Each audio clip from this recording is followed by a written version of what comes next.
What's happening? Happy Friday to everybody out there. The best day of the work week. Thanks for joining me as always. It is much appreciated. Before we get to Robert Kraft and what he had to say about the club's spending and how people have talked about the Patriots being at the very bottom of the league in spending, let's first give you some news. Bill O'Brien is heading to Boston College. Kevin Stone from the New England Football Journal was all over it last night. Pete Thamel of ESPN just posted it as well. So Bill O'Brien is going to be the new head coach of the Boston College Eagles, a great hire for Boston College.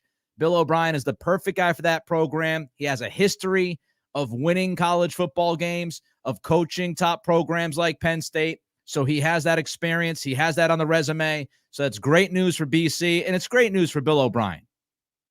I know a lot of people, have their own thoughts on O'Brien and what he didn't do here last year as the OC, and a lot of people criticized O'Brien for the job. But O'Brien was given a very tough situation, and he always wanted to stay here. He wanted to stay home. He didn't want to go to Ohio State. And so this is a great story for BC. They land a big name within the college coaching circles, and it's a great story for O'Brien, who gets to stay home and work with this program. And now, of course, for the Patriots, all eyes on Will Long, who is the tight ends coach. He was brought in to New England thanks to Bill O'Brien's relationship with Long. So you wonder if Will Long is going to leave the Patriots to go to Boston College. We'll get an idea on that, I would guess, relatively soon. But there's some breaking news for you this morning with Bill O'Brien. Actually broke last night. Bill O'Brien going to Boston College. I think it's a fantastic hire for the Eagles. Boston College fans should be very, very excited. All right, let's get to Kraft. There's been lots of talk about money spent and money not spent by the Patriots. As we know, for the past decade, the Patriots have been at the bottom of the NFL when it comes to cash spending.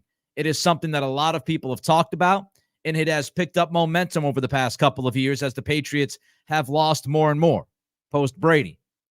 And a lot of people have talked about not only the money on the team, on the field, on the roster, but also the money that has not been spent on the coaching staff.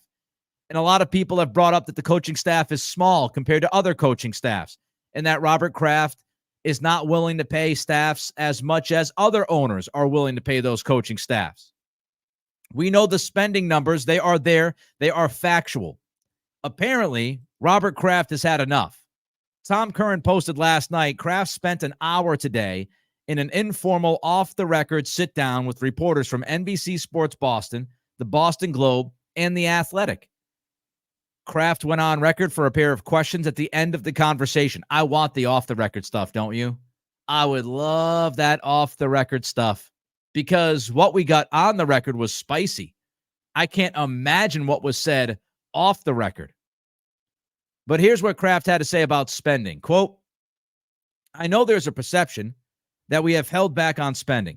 Let me just say for our fans, that's just not true. Look, we were blessed to have a coach in our system who was a great coach and also understood value. He ran a tight ship. So Kraft is not fighting the numbers. He's not sitting here telling us those are all lies, because he knows men lie, women lie, numbers don't, right? So he's looking at the numbers. He understands that they exist. He understands they've been reported on. So he's not going to sit here and really be disingenuous and say, oh, well, all of those numbers are fugazi. That's just a bunch of fraudulent numbers being thrown out there by people who have agendas. So he's not sitting here disputing the fact that the Patriots are at the bottom of the list in cash spending. He's not addressing, the what. He knows what the what is. We all know what the what is. Bottom of the league in cash spending. He's addressing the why. And Kraft is putting this 100% on Bill Belichick. Yeah, I know we're at the bottom of cash spending. I know what people are saying, but I also know it's not on me. It's on the guy that's now gone. And this has been a systematic approach by the Krafts to let everybody know out there that the guy to blame, the reason why the Patriots were a losing program, the Krafts are telling you it was Bill Belichick. It was Bill Belichick in personnel decisions. It was Bill Belichick with how he handled certain players.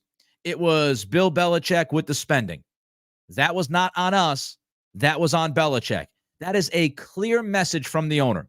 And it's been a clear message since he had his press conference right after they had that awkward hug, he and Belichick, at the podium.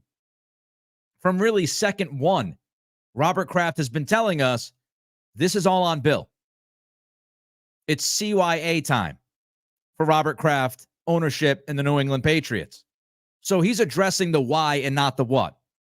Back to the NBC Sports Boston story that was written last night by Phil Perry. Belichick notably said after the 2022 season that, quote, our spending in 2020, our spending in 2021, and our spending in 2022, the aggregate of that was we were 27th in the league in cash spending. So, going back to the offseason of what you would call really, 23, going back to that, after 2022 season, Belichick had the interview. I think it was on Sirius XM radio, I believe. And he threw Kraft under the bus. Belichick at that time said, hey, look, you want to blame me? You want to blame me for the lack of personnel and the lack of talent? Not on me. Look at the cash spending.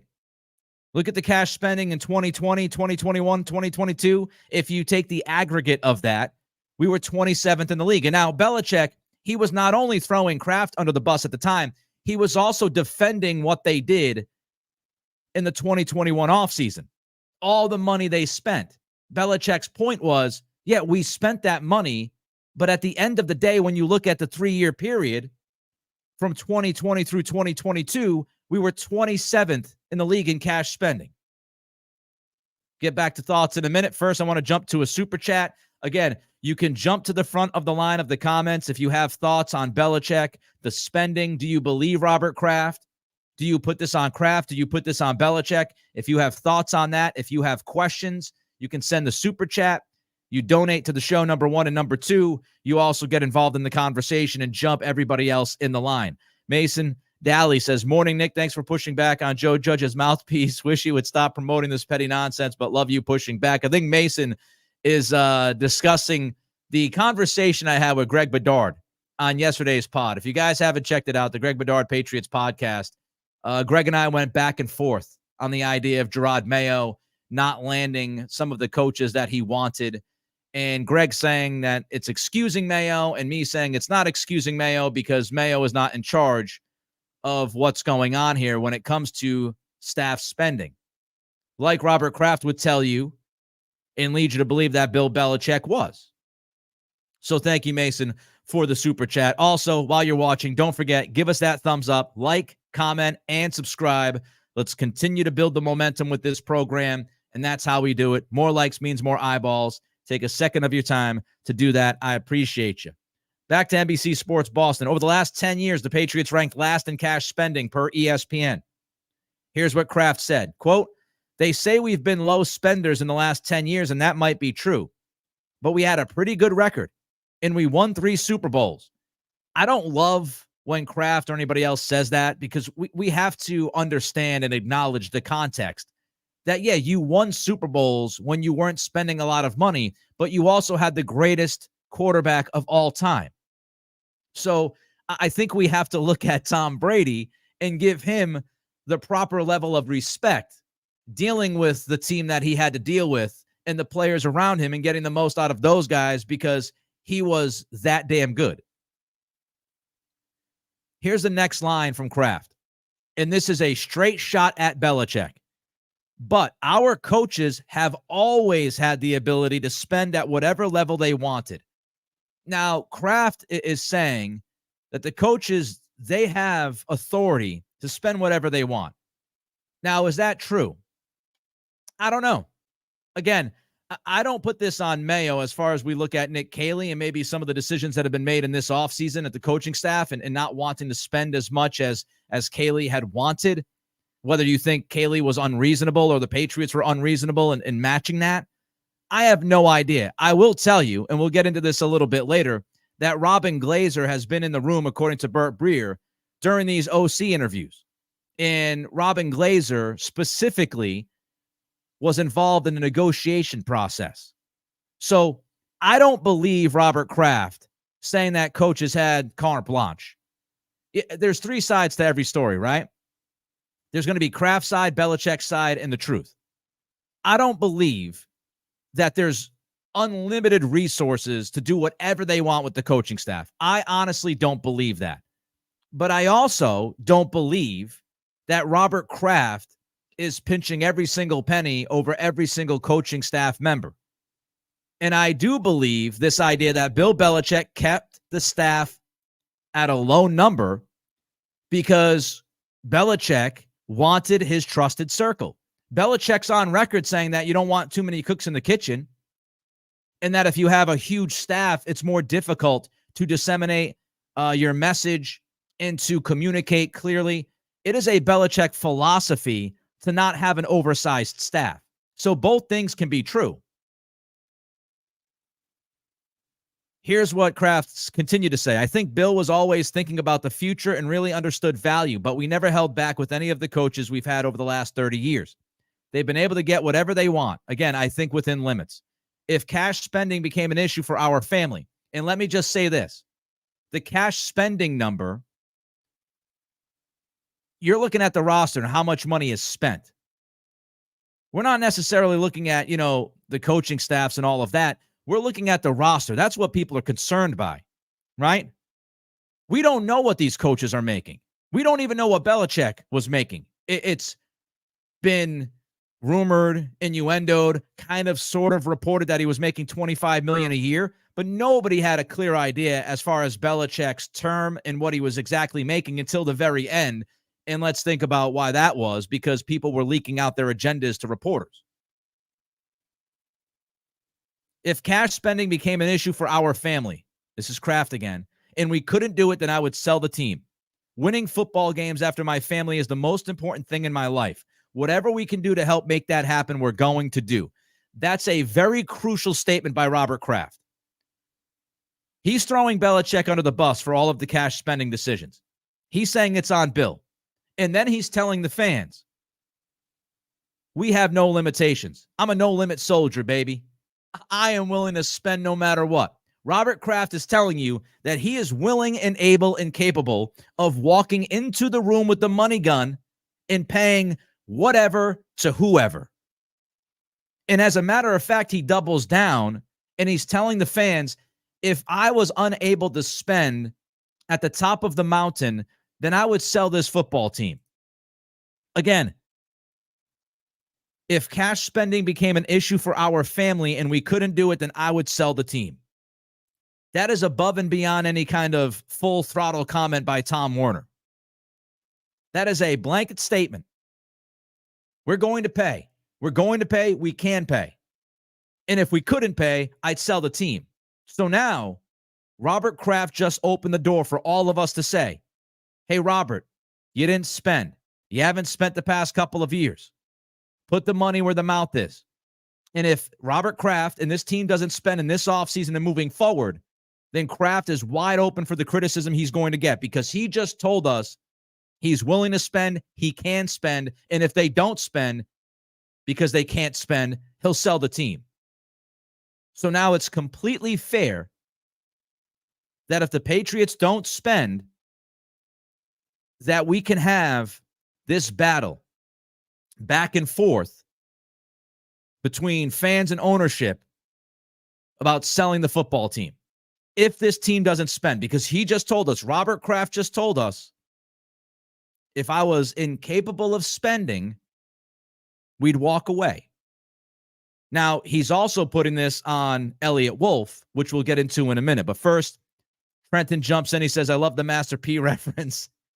I thank you. I'm glad that you got the reference. I appreciate you, Trenton. And thank you for the super chat. Again, if you want to jump in front of the line like Trenton did, you can send a super chat, contribute to the program, all that good stuff. Don't forget to give us a thumbs up. There's a reason why Robert Kraft wanted all of this on the record, right? Think back to what Tom Curran posted.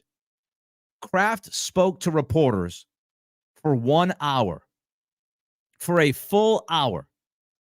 But there were only 2 questions that Kraft gave the okay to go on the record with.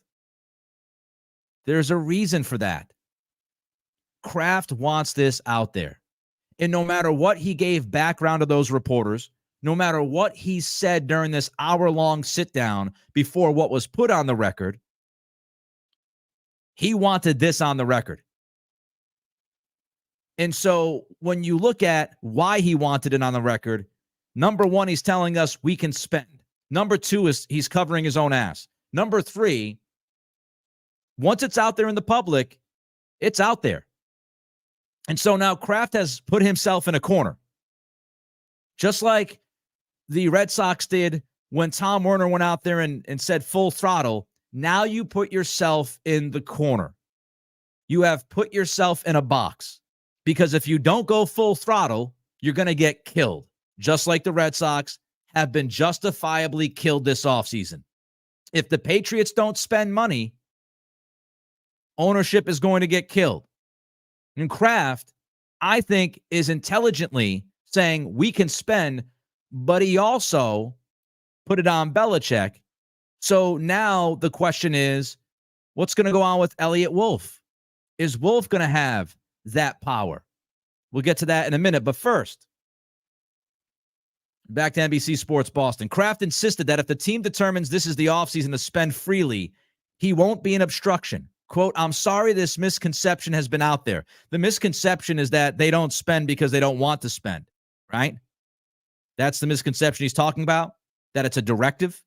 It can't be that they don't spend because, again, that's a fact and we know that they haven't spent. I can assure our fans that spending will never be held back or the reason that we don't sign players. So there it is.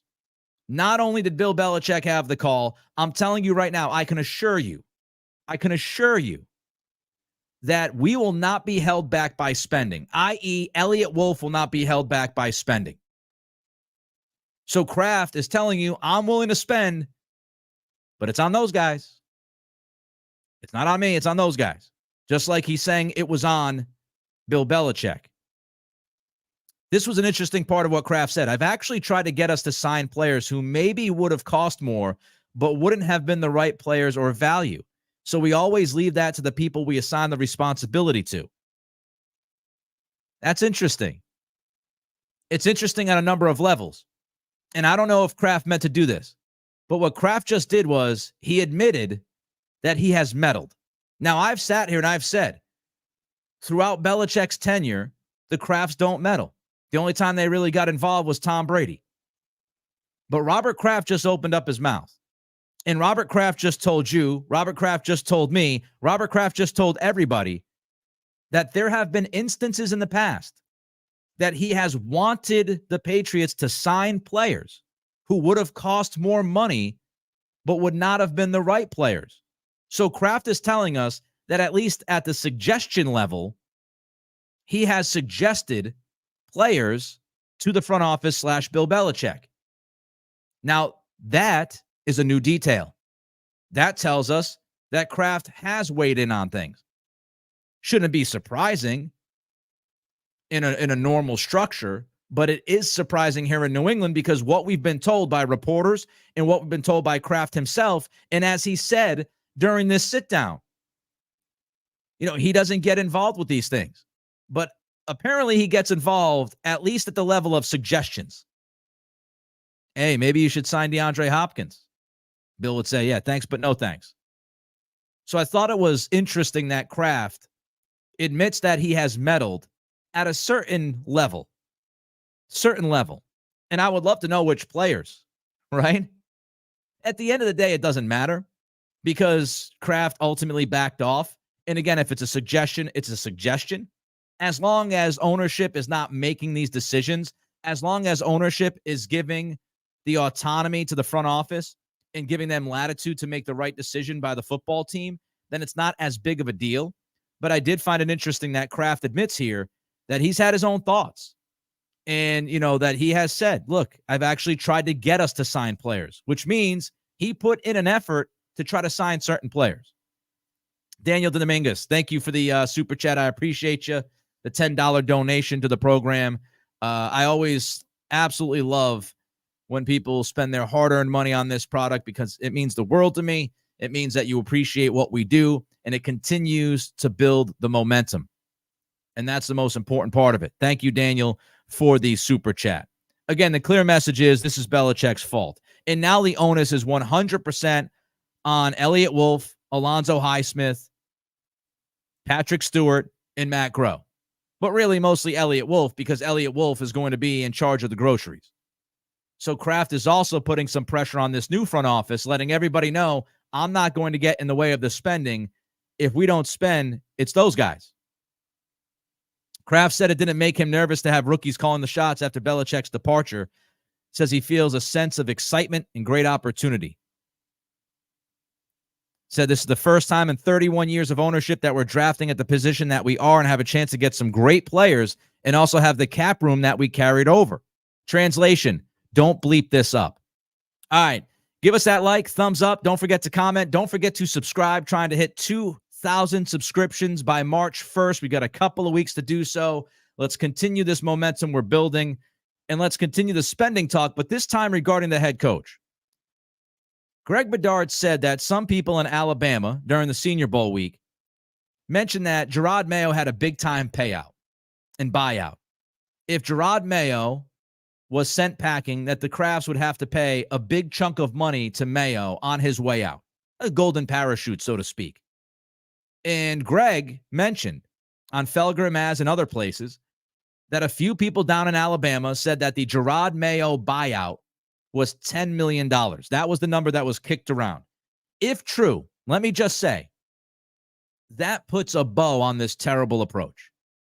I don't agree with giving Mayo this succession plan. I don't agree with having that succession plan on paper in a contract when you have no idea what's going to happen over the next year, 2 years, 3 years. So I hate that. I hate the idea of a succession plan just given. I hate the fact that the succession plan was written down on paper and made official via a contract. And I absolutely hate this idea of a $10 million buyout. Jerod Mayo won you over so much because you took a trip to Israel that you not only put it on paper that he was going to be the next guy, no matter what happened with Belichick, no matter how it ended with Belichick, Mayo was going to be the guy, but you also felt it necessary to give him a $10 million buyout? I'm telling you, Jerod Mayo, the way he was treated by the Krafts, this is a big risk by them. They treated him like he was going to be a Hall of Fame coach. They obviously believe that they have the right guy, and they believe that Jerod Mayo can be truly special. And I don't know. I'm not telling you Mayo won't end up being special. This might be all who cares in hindsight. If Jerod Mayo goes out there and crushes it as the coach, nobody's going to care, right? No, nobody's going to care about the process. Nobody's going to care about the succession plan. Nobody's going to care about the buyouts. But the approach, the process is interesting, and it really puts a ton of pressure on Mayo. Mayo has to not only be pretty good, he's got to be damn good to great the way this ownership group treated him. They did not do a head coach search. They handed this job to Mayo. There's also a question, if there was a $10 million buyout, is that why Mayo's the coach? I don't know who leaked this, but it doesn't make Mayo look good.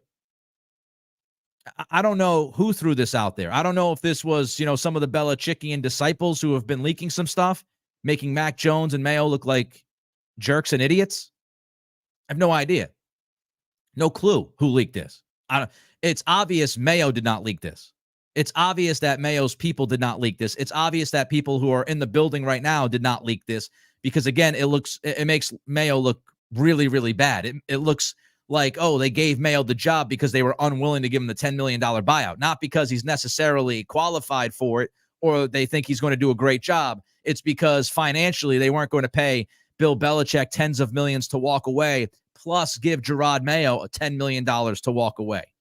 That's the way this makes it look. And there is a huge disconnect here, right? Like there's one side of people saying that Robert Kraft is cheap with the coaching staff.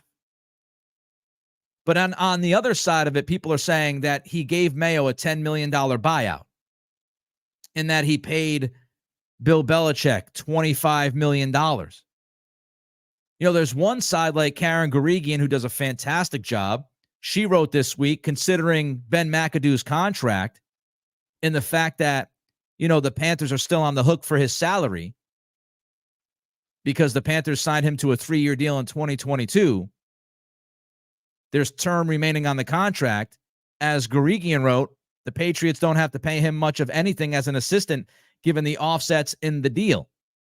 So we have one side saying they're hiring all these cheap coaches. Then you have the other side saying, well, like Mark Daniels posted yesterday, it's worth pointing out that Bill Belichick was the highest paid coach in not just the NFL, but American sports in 2023. Daniels also wrote, I believe Josh McDaniels was paid handsomely after he turned down the Colts. So money is being spent on the staff. This reminds me of the conversation we've had as far as free agency and who you sign and why you sign them and how much you sign them for. It's not that you don't have money to spend. It's how you spend the money. It's the allocation of resources. It's the conversation we've had about signing somebody like Juju Smith-Schuster instead of keeping Jacoby Myers in town. That was not a money decision. That was a football decision. So it reminds me of that. Money has been given to whoever's calling the shots for the coaching staff. It's how you allocate those resources. And I also believe there is a limit. I also believe that you can pay Kraft, you can pay Belichick $25 million, but you're not going to pay everybody on the staff a bunch of money. And if you look at McDaniels and you look at Mayo, very similar, right? Because we saw the reports that the Patriots, they had the same kind of idea. It was not, from what I have read, it was not put on paper, but Kraft had the same idea as far as Josh McDaniels being the succession plan for Belichick when Josh decided to stay here instead of going to Indianapolis. Don't forget to give us that thumbs up, comment, and subscribe. Spotify, Apple Pods, rate and review, 5-star reviews. We love them. We take them. If the buyout was $10 million, if that's the buyout, what is Mayo getting paid? I don't know. What is Mayo getting paid annually? Is he getting paid $10 million annually? Is he getting paid more than $10 million annually? Jim Harbaugh is making $16 million a year to be the Chargers head coach. So I don't think it's that much. And if the buyout was the same amount as the annual money, then Robert Kraft is paying $35 million combined for Belichick to walk away and Mayo to be here. And that would give you a pretty good idea, right? That would give you a pretty good idea as to why Robert Kraft might not be willing to spend $5, $6, $7 million on Nick Caley. Because Kraft's looking at it saying, I just paid $25 million for Bill to walk. I'm paying Mayo $10 million to be the head coach. That's $35 million. Am I just going to dump $50 million, $60 million into the coaching staff? Is there an owner out there on God's green earth in the NFL that is dumping $50 million into his coaching staff? So that's maybe the way Kraft is looking at this. At the end of the day, nobody cares. Nobody is going to care if this Patriots team wins. If the Patriots do not win, and I'm not talking about 2024. I think all of us understand that 2024 is going to be an adjustment year, so to speak, a learning curve year. There's lots of new. We'll see how the talent shakes out, what happens with free agency in the draft, which, by the way, we're going to start getting into heavy next week now that we're getting past the coaching stuff and the spending stuff and ownership stuff. We're going to start really looking at free agency in the draft over the next several weeks. I can't wait to get into that. But I don't think many of us are expecting 2024 to be a playoff season for this team, right? Inevitably, what matters is if you win football games. And if this team doesn't win because the staff isn't good enough, they don't spend enough money, we'll be having these conversations again in a year or two saying they're down on spending, this and that. Nobody cared about the spending until the Patriots started losing, right? Again, thanks to a guy by the name of Tom Brady. Appreciate him. Matthew Wilson jumps in and says, Nick, the Crafts need to stop putting out hit pieces and get the football team back to relevancy. Matthew, you can do both. You can do both. They can spend. Elliot Wolf can do a great job. Meanwhile, the Crafts can continue to throw stuff out there. But this is happening on both sides, right? And it's unfortunate. This is the unfortunate part of a divorce. I remember going back weeks ago when people wanted this, elegant solution or whatever the hell. And I mentioned the way things ended between Belichick and Kraft publicly was as good as you could get because it was a divorce. My parents divorced when I was like 2 or 3 years old. So divorces happen a lot, right? When a divorce happens, a lot of baggage. When a divorce happens, think about how people handle it at times. Not all the time, but a lot of divorces, when they happen, those people who just got divorced, they're talking to others, right? Oh, yeah, well, I divorced her because of this, because of that. Do you know that she said this one time? Do you know that she said that one time? Oh, did you know that he said that he did this? Can you imagine that scum who did? That's what happens when divorce goes down. And when you have people that are fighting for their legacy, you have people like Robert Kraft, who's not in the Hall of Fame, who is trying to fight for his legacy and saying, look, that success wasn't just Brady and Belichick. I had something to do with it too. And you have Belichick, who's fighting for this idea of it wasn't just all Tom Brady. I had a lot to do with it. Look at all that I did. You have different personalities. You have different agendas. This stuff is happening. It's going to leak on each side. Belichick and his people are leaking stuff. Like taking shots at Mac Jones for going to a press conference, which was ridiculous. All the stuff we've read about Mac Jones, Mike Lombardi going on radio this week, eviscerating Mac Jones and blaming him for everything and protecting Belichick on everything. And Kraft is going to leak stuff as well. And Kraft is going to get his side of the story out there to the public. That's how these things work. Do I like it? No. Is it petty? Yes. Was it predictable? Absolutely. This is what happens when you have a divorce, especially when you're talking about somebody who was the coach of this team and ran this team for almost a quarter of a century. 6 Super Bowls, went to countless others, a million AFC championship games. There's a lot on the line for these guys. And they're going to do what they've got to do to make themselves look great. Nobody's the hero. Nobody's the villain in this story when it comes to leaking and who's being petty and who's throwing shots. I mean, the Patriots just released a 3-minute video on the 2003 Super Bowl team that did not have a single second of Bill Belichick on it. That's outrageous. That is the most petty that you can be. And that doesn't happen by accident. There's no way. There's no way that the Patriots put together this video to thank the 2003 Super Bowl team. And not one person said in that room, wait, Bill Belichick's not on this. As a matter of fact, there's a part in the video where it shows the Lombardi Trophy being held up by, I believe, Bill Belichick, but you don't see Bill, you see his hand. Petty. Petty.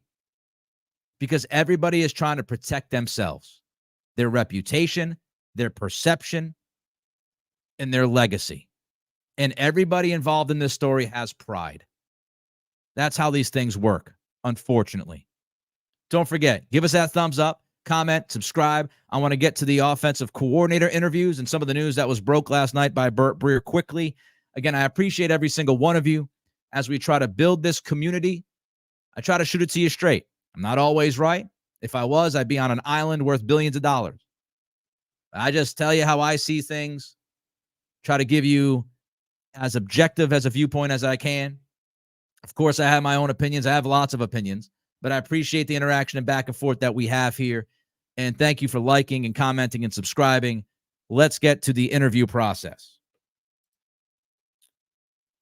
Burt Breer posted last night. The Patriots offensive coordinator interviews, sources say, were conducted by a group of 4. Jerod Mayo, Elliot Wolf, Matt Groh, and EVP of football business, Robin Glazer. Oh, baby. Did this get some people stirred up last night? If you believe that the Krafts are intimately involved with every single football matter now, and you believe that they're going to be intimately involved with the coaching hires and all of that, this right here was like catnip. This was catnip to those people. Robin Glazer was in those meetings. Why is she in those meetings? She has to be involved in football matters. Pump the brakes on that. Because what people are paying attention to is the fact that Glazer was in on these meetings. What they're not paying as much attention to is what Burt also wrote last night, which was the Patriots took recommendations from the league on assembling the diverse panel. Diversity, when you talk about diversity, we're not talking about white folks, right? It's obvious. We're not talking about white men. We're talking about black, brown, female, Asian, Native American, etc. Talking about minorities. And so when Burt writes that the team took recommendations from the league on assembling a diverse panel, he's not talking about Elliott Wolf. He's not talking about Matt Groh. He's not talking about Jerod Mayo because Mayo's the head coach. He's going to be obviously involved in those interviews. So I took that as him saying the Patriots took recommendations from the league, and the league recommended a diverse panel. Therefore, Robin Glazer was in the room. That's how I read it. Somebody else might read it differently. Did the NFL suggest having a female in the room? Burt Breer, I'd also say this. He said last night on NBC Sports Boston that Glazer worked on the negotiations. And we all know that Glazer is tight with Jonathan Kraft. That obviously could conflict with what Robert Kraft said to the media, right? This idea that the Krafts never suggest or get in the way of coaching hires and they can spend whatever they want. You could certainly see this and draw a line from Robin Glazer being in the room to ownership and Glazer having a direct contact with Jonathan Kraft about the contract situations that are being discussed in those rooms. But here's another thing. Again, context matters. Breer also said last night, I thought it was a great question. I think Tom Giles asked it. Breer was also asked whether this happens in the NFL. Here's what Breer said. Breer said that other teams have started to scout, have started using, scouting and personnel directors, have those types of people, along with somebody who is seen as a negotiator in the room. So what the Patriots did with Robin Glazer is no different than what a lot of other teams are doing with negotiators, lawyers, capologists, whoever's in that room. Burt Breer mentioned the Lions, the Rams, and more teams, saying that they have a negotiator that is in there. So this is not necessarily anything outside the box by the Patriots. You have your coach, you have your personnel people, and you have a negotiator / lawyer, a numbers person in that room. So it's not necessarily odd. Of course, the issue is Glazer's relationship with Jonathan Kraft, but I would imagine a lot of people who are in these rooms with these other teams that are negotiating these contracts, they have connections with ownership as well. At the end, I just say, if she's not making football decisions, I couldn't care less. I expect ownership to be involved at a certain level. As long as they're not making the football decisions, they can suggest talent. They can suggest, what we should do in the draft. As long as Jonathan Kraft, Robert Kraft, Robin Glazer are not standing in the middle of the war room on draft night saying, we are drafting Jaden Daniels at number 3, I'm not worried or bothered by this. The Krafts own the business. They have all the right in the world to be in those rooms, to have conversations. As a matter of fact, they own the team. They have the right to run the entire damn thing if they wanted to, a la Jerry Jones. Not telling you it would be the right thing. I'm telling you they could do that if they wanted to do it. So being involved in these conversations, I don't think it's a big deal. I anticipate Jonathan Kraft and Robert Kraft to have their own thoughts about the 3rd pick. I would expect them to have conversations with the front office about, hey, what are you guys going to do here? I would expect they have suggestions. Inevitably, it's up to Elliott Wolf to make that decision. Hey, thanks for the suggestion, boss. I'm going a different way. This isn't rocket science. Not everything is a grand conspiracy theory. Now, Matt Groh being in the room is interesting. Get to that in a minute. But I also say a lot of attention was paid to Robin Glazer being in the room, but nobody is talking about, well, hey, the Krafts were not in that room. Jonathan Kraft was not in that room. So the Krafts, from what we know, are not involved directly in the day-to-day process, which is what Robert Kraft said at the Mayo introductory press conference. We are not going to be involved on the day-to-day. We're not getting in the weeds. We're not going to get into granular things. We're owners. We're going to be involved, but we're not going to be getting in the way of staff and front office on a day-to-day basis. We're going to let them do their job. Now, Groh being in the room, don't think this is much of a big deal. Alonzo Highsmith was not here yet. Highsmith is going to be Elliott Wolf's right-hand man. Matt Groh is going to run the scouting department, which is fine by me. That's what he does. College scout, cool, along with Cam Williams, Steve Cargile, and Patrick Stewart. That's fine. Elliott Wolf, Alonzo Highsmith are really the hierarchy within this front office. And I am perfectly fine with both of those guys. They have great reputations. They are both known as tremendous talent evaluators. Cool with it. Not cool with the process. Would have liked to talk to people outside. Maybe we heard Jerod Mayo spoke to some external candidates or external people. So we don't know all of the details. But inevitably not really bothered by where they fell on this. Matt Groh down the ladder a little bit. Elliott Wolf in charge of the 53. Alonzo Highsmith, his right-hand man. Fine with it. And let's not forget, I know Bert said that Groh was in the room for OC interviews. Well, he was not in the room that final week. He was down in Mobile, Alabama. So Matt Groh was not there in person for Nick Caley's second interview. He was not there in person for Luke Getzey's second interview. And he was not there for Alex Van Pelt's first and second interview. So Matt Groh, to me, he was not a pivotal part of this process. He was in the room probably out of respect and to have his own thoughts. But really, when it came to nut cutting time and they were going to pick somebody, that final week of crucial interviews and second and follow-up interviews, Matt Groh is in Alabama scouting Senior Bowl talent.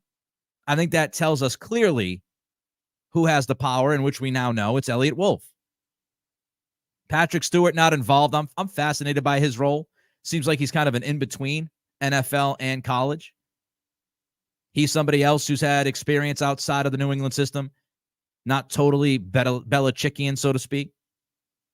But the most important thing is it's Elliott Wolf's call. Final note here before I get to some of your chats and thoughts and questions. Michael Pellegrino was reported last night by Mike Reese. Pellegrino will be returning as the Patriots cornerbacks coach. I think this is good news. All the continuity that you can keep on the defensive end, I think, is a great idea. DeMarcus Covington is your DC. Fine with that. No problem with that. Obviously, Jerod Mayo will have his hand big time in the defensive process and game planning. Let's also say that, Brian Belichick, as we talked about yesterday, is returning, more continuity. Pellegrino returning. So now you have that continuity in the back end. And Pellegrino has done a really good job. I mean, think about Pellegrino, what he's had to work with, right? He's been able to get the most out of Jonathan Jones. He's been able to use Miles Bryant and his versatility to the best of his ability. I mean, even somebody like Alex Austin, who joins the team late last year, showed some good signs towards the tail end of that season. So I think Pellegrino's done a really good job with cornerbacks. So I like the idea of Brian Belichick and Pellegrino handling the back end of this defense, Covington and Mayo handling the front seven. That's the way it should be. It just makes sense. Roll Pat says we need some WrestleMania breakdown. Nah, not the place for it. I will say, Roll Pats, though, it's at least in my mind. It's been in my mind for like a year or two of doing a wrestling podcast. I don't know if I'm going to ever do it, but it's been an idea that's been floating around. Duncan talking about the Robert Kraft sit-down with the media that was off the record, to be a fly on the wall. Oh, to be a fly on the wall.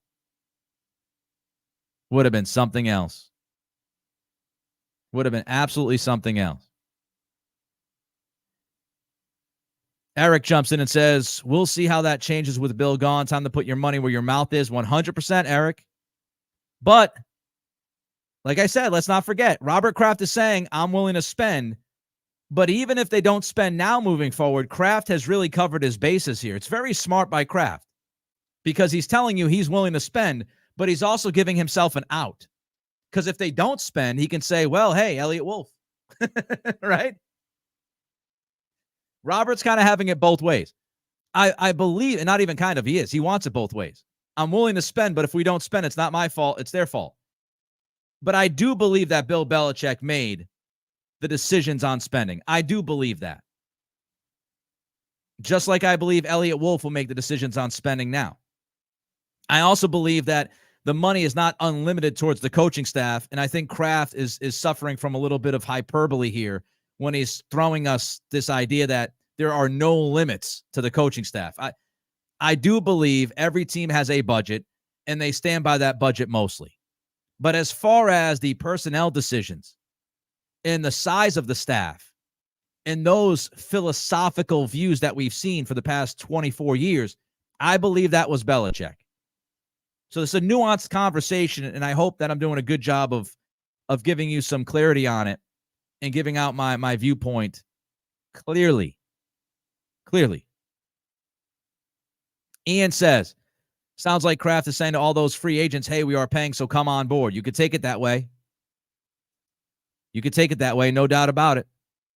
This could be a message to the free agents. This could be a message across the NFL to players saying, we are willing to pay. Bill Belichick's ways are over. He ran a tight ship. We're not going to be as tight anymore. Again, as I said earlier on the show, walk in with the money gun.